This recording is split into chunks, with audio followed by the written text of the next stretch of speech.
Febrero del año 2000, en un pequeño pueblo de los Montes de María, en El Salado. La gente terminaba su día como cualquier otro. Algunos cocinaban, otros conversaban en la plaza. Los niños jugaban en las calles de tierra. Era un pueblo campesino, tranquilo, olvidado por el país. Pero en cuestión de horas, todo cambiaría. Durante 5 días, el pueblo quedó bajo el control de hombres armados. Los habitantes fueron reunidos en la plaza. Allí comenzaron los interrogatorios, las acusaciones y el terror. Lo que estaba ocurriendo no era una simple incursión armada, era una demostración de poder. Cuando todo terminó, más de 60 personas habían sido asesinadas.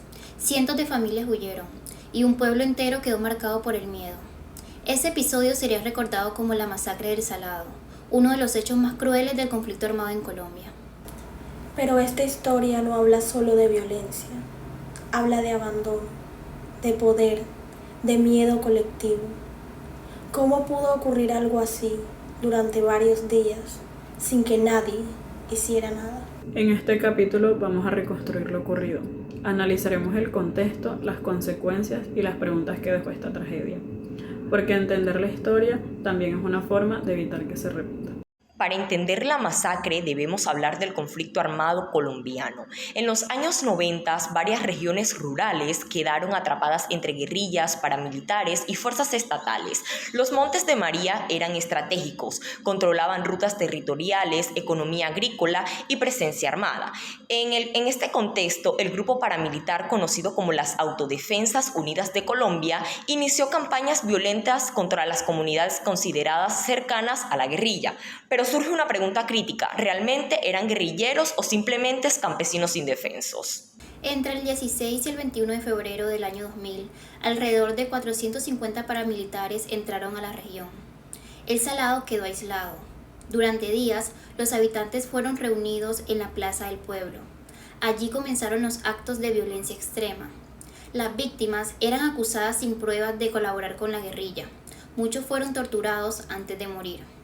Según investigaciones judiciales y de organizaciones de derechos humanos, más de 60 personas fueron asesinadas. Pero lo más impactante no fue la cifra, fue la forma en que ocurrió. Y enseguida fueron degollando. Primero degollaron a un muchacho, a él le mocharon las orejas, vivo.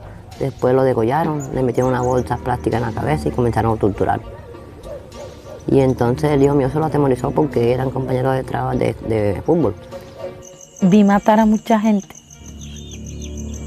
Cuando luego llega uno de ellos y le dice a la señora Rosmira: tú hoy te mueres. Una madre comunitaria de acá del Salado la jala por el cabello y la pasa por encima de nosotras. Y la mataron de la forma más cruel. Estos testimonios reflejan el profundo dolor que vivieron las víctimas. Detrás de cada número hay historias reales de personas que perdieron familiares, hogares y su tranquilidad. Los paramilitares no actuaron en secreto, la violencia fue pública. Las personas eran obligadas a presenciar lo que ocurría. La intención era clara: instalar el miedo como forma de control territorial. Esto no era solo una masacre, era un mensaje dirigido a toda la región. Aquellos que fueran acusados de colaborar con la guerrilla sufrirían el mismo destino. Desde la psicología social, estos actos buscan producir terror colectivo. Durante la masacre se violaron múltiples derechos humanos fundamentales, como el derecho a la vida, derecho a la integridad personal, derecho a la libertad y la seguridad, derecho a no ser sometido a tortura o tratos crueles, derecho a vivir con dignidad. La población civil fue atacada directamente, constituyendo una grave violación de los derechos humanos. Hechos como la masacre del Salado violan diferentes tratados internacionales de derechos humanos, entre ellos el Pacto Internacional de Derechos Civiles y Políticos, el Convenio contra la Tortura, la Convención Americana sobre Derechos Humanos. Estos instrumentos buscan proteger la vida y la dignidad de las personas y garantizar justicia para las víctimas. Pero la historia del Salado también deja preguntas difíciles. ¿Dónde estaba el Estado? ¿Cómo pudo ocurrir una masacre que duró varios días sin una intervención efectiva? Muchas organizaciones de derechos humanos han criticado la falta de protección a la población civil. Cuando el Estado no protege a los ciudadanos, el miedo lo ocupa. Después de la masacre, el pueblo quedó prácticamente vacío. Miles de personas huyeron y se convirtieron en desplazados internos. Las consecuencias psicológicas fueron profundas. Trauma, miedo constante, duelo, ruptura de la comunidad y pérdida del proyecto de vida. Durante años, El Salado fue un símbolo de abandono y de dolor. Con el paso del tiempo, la justicia colombiana inició investigaciones para esclarecer lo ocurrido. Algunos miembros de grupos paramilitares fueron procesados y condenados por su participación en la masacre.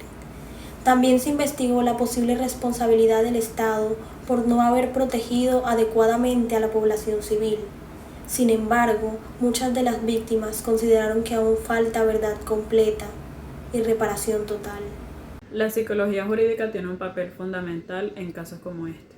Los psicólogos ayudan a evaluar el impacto emocional del trauma, acompañar a las víctimas durante los procesos judiciales, evitar la revictimización y contribuir a la reparación emocional de las personas afectadas.